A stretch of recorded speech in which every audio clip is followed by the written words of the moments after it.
বর্তমানে বলিউডে সিকুয়েল সিনেমার ট্রেন্ড শুরু হয়েছে এবং এসব সিকুয়েল সিনেমা বক্স অফিসে ধামাকাদার কালেকশন করছে, যেমন স্ত্রী 2 এবং সম্প্রতি রিলিজ পাওয়া ভুলভুলাইয়া 3। ভুলভুলাইয়া 3 ইতিমধ্যে 400 কোটি টাকার বেশি কালেকশন করে ফেলেছে, যেটা বর্তমানে ব্লকবাস্টারের তকমা পেয়ে গেছে। যেসব সিকুয়েল সিনেমা অডিয়েন্সদের এক্সপেকটেশনের জায়গা পূরণ করতে পারে, সেসব সিনেমা বক্স অফিসে নতুন একটা রেকর্ড দাঁড় করিয়ে দেয় এবং আগামীতেও বলিউডে অনেকগুলো সিকুয়েল সিনেমা রিলিজ হবে, যেসব সিনেমা পুরাতন রেকর্ড ভেঙে নতুন রেকর্ড গড়ার ক্ষমতা রাখে। আবার অপরদিকে বলিউডে এমন অসংখ্য সিনেমা রয়েছে যেসব সিনেমার সিকুয়েলের অ্যানাউন্সমেন্ট বা হিন্ট তো দেওয়া হয়েছিল, কিন্তু পরবর্তীতে সেসব সিনেমার সিকুয়েল আর কখনোই বানানো হয়নি। আর এখন তো এটা মনে হচ্ছে যে সেসব সিনেমার সিকুয়েল হয়তো আর কখনোই বানানো হবে না। তো এই ভিডিওতে আমি আপনাদেরকে জানাতে চলেছি এমনই কয়েকটা সিনেমার কথা, এবং এই লিস্টে এমনও কিছু সিনেমা রয়েছে যেসব সিনেমার সিকুয়েল যদি বানানো হয় তাহলে সেসব সিনেমা বক্স অফিসে অনেক বড় বড় রেকর্ড ভেঙে নতুন একটা রেকর্ড দাঁড় করিয়ে দেবে। So without wasting any time video শুরু করা যাক, and this is going to be an interesting video. তাই ভিডিও শুরু করার আগে চ্যানেলটা সাবস্ক্রাইব করুন। আরে বাহ, আপনাকে থ্যাংক ইউ। ওয়েল, প্রথমে যেই সিনেমাটি রয়েছে সেই সিনেমার নাম রাওয়ান 2। রাওয়ান 2011 সালে রিলিজ হয়েছিল। যদিও এই সিনেমার ভিএফএক্স সত্যি বলতে অসাধারণ ছিল, কিন্তু 150 কোটি টাকা বাজেটে বানানো এই সিনেমা বক্স অফিসে মুখ থুবড়ে পড়ে। রাওয়ান সিনেমার এন্ডিং এ আমাদের দেখানো হয়েছিল যে শাহরুখ খান, যিনি জি1 এর ক্যারেক্টার প্লে করেছিলেন, তিনি আবারও ফিরে আসে। আর যেহেতু জি1 ফিরে আসে, সেহেতু রাওয়ানও ফিরে আসবে। এইরকম একটা সাসপেন্স রেখে রাওয়ান সিনেমাটি শেষ করা হয়। তবে এটা মানতেই হবে, এটা বলিউড একটা অসাধারণ সুপার হিরো মুভি ছিল, যেটার কনসেপ্ট সত্যিই অনেক দারুণ ছিল, এবং এটার ভিএফএক্স বলিউডের বর্তমান কিছু হাই বাজেট সিনেমার থেকেও অনেক বেশি কোয়ালিটিফুল ছিল। মেকাররা প্ল্যান করেছিল এটার সিকুয়েল বানাবে, যেই কারণে তারা সিনেমার এন্ডিং এ পার্ট 2 বানানোর হিন্ট দিয়েছিলেন, কিন্তু বক্স অফিসে এটা ফ্লপ হওয়ায় আর কখনোই এটার সিকুয়েল বানানো হয়নি। যদিও আদিপুরুষ সিনেমাটি দেখার পর ইন্ডিয়ান অডিয়েন্স চাচ্ছিল যে রাওয়ানের মেকাররা যেন এটার পার্ট 2 বানায়। তো আপনার কি মনে হয়, যদি রাওয়ানের সিকুয়েল বানানো হয় তাহলে এটা বক্স অফিসে কেমন কালেকশন করতে পারে? जब तक हमारे हार्ट हमारे सिस्टम से कनेक्टेड ना हो, तुम और मैं मर नहीं सकते। মুন্না ভাই চলে আমেরিকা। মুন্না ভাই এমবিবিএস এবং লাগে রাহো মুন্না ভাই সিনেমার অভাবনীয় সাফল্যের পর রাজকুমার হিরানি এই সিরিজের 3rd ইনস্টলমেন্ট বানানোর ঘোষণা দেন। তিনি এমনটা জানিয়েছিলেন মুন্না ভাইয়ের 3rd পার্ট অবশ্যই আসবে এবং সেই সিনেমার টাইটেল হবে মুন্না ভাই চলে আমেরিকা। কিন্তু এরপর সময় যেতে থাকলো এবং রাজকুমার হিরানি অনেকগুলো আলাদা আলাদা সিনেমার ডিরেকশন দিলেন, কিন্তু আফসোস মুন্না ভাইয়ের 3rd পার্ট আর কখনোই শুটিং ফ্লোরে গড়ালো না।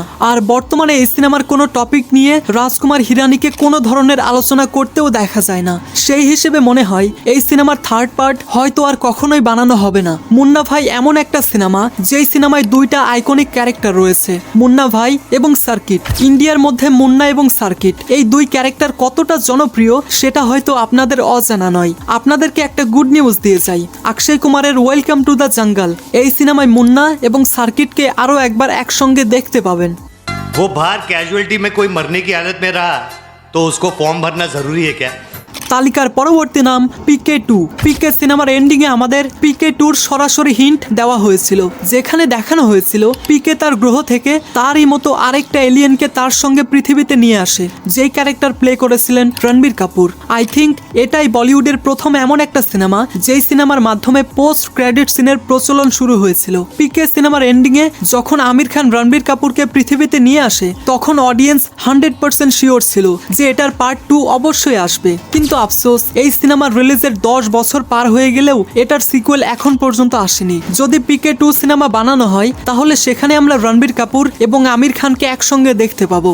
এবং বর্তমানে রণবীর কাপুরের স্টারডম যেই পর্যায়ে পৌঁছে গেছে, যদি বর্তমানে এই সিনেমা বানানো হয় তাহলে বক্স অফিসের কি যে অবস্থা হবে, ক্যান ইউ গেস? তো আপনার কি মনে হয়, যদি পিকে 2 সিনেমা বানানো হয় তাহলে সেটা বক্স অফিসে কেমন পারফর্ম করতে পারে?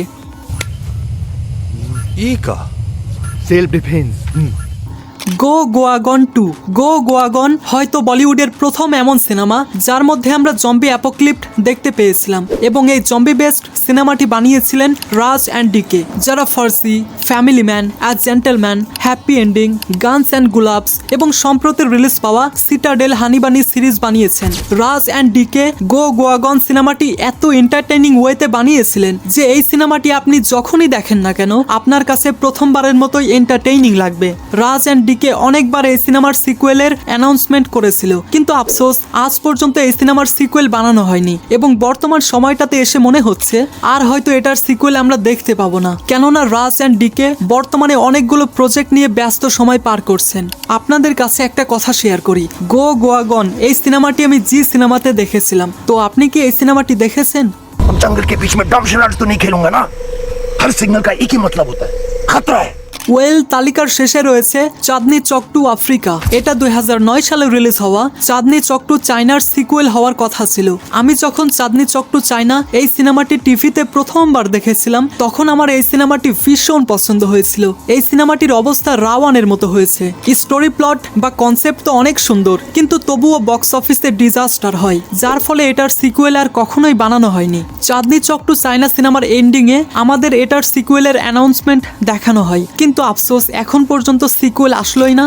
বর্তমান সময়টাতে যদি এই সিনেমার মেকাররা সিকুয়েল বানানোর সিদ্ধান্ত নেয়, তাহলে হয়তো তাদের অনেক ঝামেলার মধ্য দিয়ে যেতে হবে, কেননা বর্তমান সময়টাতে অক্ষয় কুমার এবং দীপিকা পাদুকোনের অবস্থান এক পর্যায়ে নেই। তো সেই হিসেবে এটা 100% শিওর হয়ে বলা যায় যে এটার সিকুয়েল আর কখনোই আসবে না। সত্যি বলছি, এটা অনেক দারুণ একটা সিনেমা। যদি কখনো এটার সিকুয়েল বানানো হয়, তাহলে আমি তো অনেক খুশি হব। পুরো ভিডিও দেখার পরও যদি আপনি চ্যানেলটা সাবস্ক্রাইব না করেন, তাহলে কিছু না, সাবস্ক্রাইব করো ইয়ার। ওয়েল, এগুলো ছিল বলিউডের এমন কিছু সিনেমার তালিকা যেসব সিনেমার সিকুয়েলের হিন্ট বা অ্যানাউন্সমেন্ট তো করা হয়েছিল, কিন্তু পরবর্তীতে এসব সিনেমার সিকুয়েল আর কখনোই বানানো হয়নি। তো এই সমস্ত সিনেমার মধ্যে আপনার পছন্দের সিনেমা কোনটা? বা কোন সিনেমার সিকুয়েল আসলে আপনি সেটা অবশ্যই দেখবেন এবং সেটা আপনি আমাদেরকে কমেন্টে জানিয়ে যাবেন। I hope you like this video. If you like this video, then subscribe to my channel and press the bell icon. Thanks for watching.